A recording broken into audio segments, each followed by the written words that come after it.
മണ്ണെണ്ണ വിളക്കിന്റെ പ്രഭയിൽ നിന്ന് എസ്തർ എന്ന നടിയെ മനസ്സിലായോ? നല്ലവൻ എന്ന സിനിമയായിരുന്നു എസ്തറിന്റെ ആദ്യ സിനിമ. ഈ കുട്ടി മലയാളിയാണ്, വയനാട്ടുകാരി. ദൃശ്യം എന്ന സിനിമയിലെ മോഹൻലാലിന്റെ മകളായ അനു എന്ന കഥാപാത്രമാണ് എസ്തറിന്റെ അഭിനയ ജീവിതത്തിൽ വഴിത്തിരിവായത്. എസ്തർ ഇന്ന് തമിഴിലും തെലുങ്കിലുമൊക്കെ തിരക്കുള്ള ആർട്ടിസ്റ്റാണ്. ഇതിന്റെ പിന്നിൽ ദൃശ്യം എന്ന സിനിമയാണെന്ന് എടുത്തു പറയുന്നു.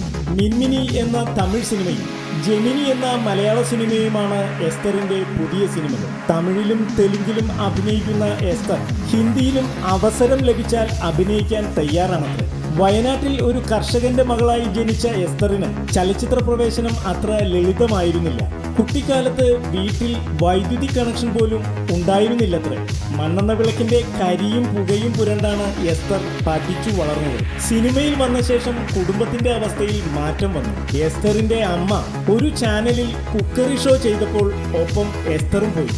അവിടെ വെച്ചാണ് ആ പ്രോഗ്രാമിന്റെ ക്യാമറാമാൻ ബിജു പഴവിള എസ്തറിനെ കാണുന്നതും നല്ലവൻ എന്ന സിനിമയിലേക്ക് നിർദ്ദേശിക്കുന്നത്. ഇപ്പോൾ മിൻമിനി എന്ന തമിഴ് സിനിമ പൂർത്തിയാക്കിയ എസ്തർ ജെമിനി എന്ന മലയാള സിനിമയിൽ അഭിനയിച്ചു കൊണ്ടിരിക്കുന്നു.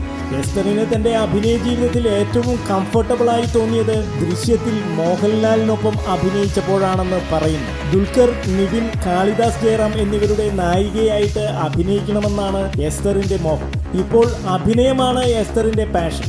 ബേബി എസ്തറായി പിച്ചവെച്ച് ദൃശ്യത്തിലൂടെ വിസ്മയം തീർത്ത് ചലച്ചിത്ര ലോകത്ത് പാറി പറന്ന സുന്ദരി ഇപ്പോൾ തന്റെ 24ാമത് സിനിമയായ ജെമിനിയിലാണ്. ജെമിനി എന്നു പേരുള്ള 8ാം ക്ലാസ്സിൽ പഠിക്കുന്ന കുട്ടിയുടെ വേഷമാണ് എസ്തറിന്. വലുതാകുമ്പോൾ നല്ലൊരു ആക്ട്രസ് ആകണമെന്നാണ് എസ്തറിന്റെ മോഹം.